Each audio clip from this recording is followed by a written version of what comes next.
Hi everyone, my name is Dr. Whitney Kosters and I am a professor of English.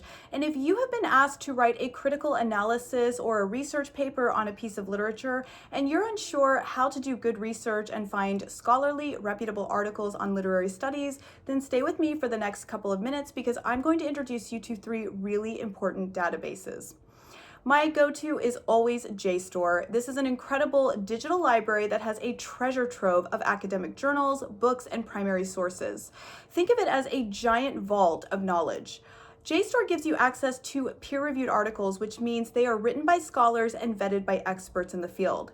If you're writing about, say, Shakespeare, you'll find essays that dive into specific themes, character analyses, and historical contexts.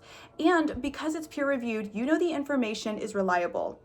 What I love about JSTOR is its archive of older journals. Sometimes you'll find criticism or interpretations from decades ago that can provide a fresh perspective or even contrast with newer takes. And it's super easy to search by author, text, or even keywords related to your topic. Then there's online literary criticism.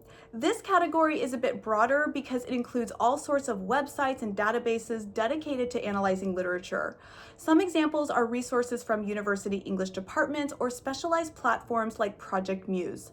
This is useful because it often includes essays and articles that are more focused than what you might find in a general database. You can get critiques of specific works, discussions of literary movements, or even cultural contexts that enrich your understanding of a text.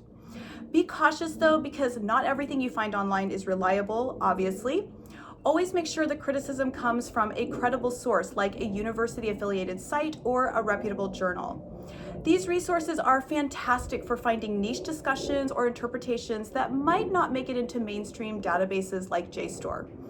And finally, there's Literature Resource Center, which is one of my personal favorites.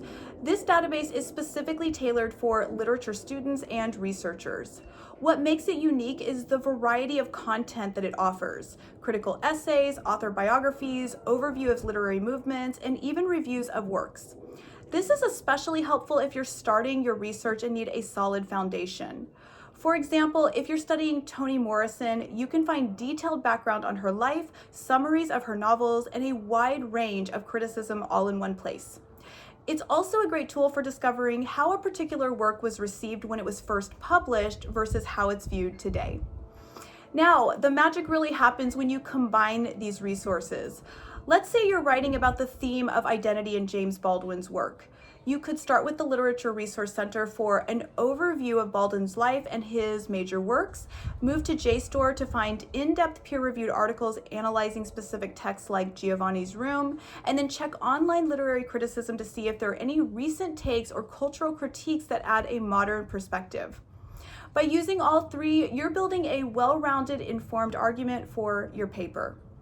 I hope you found this helpful, and if you need more help with research, writing, and literary analyses, be sure to check out my page because that is all I do here on YouTube. Be well.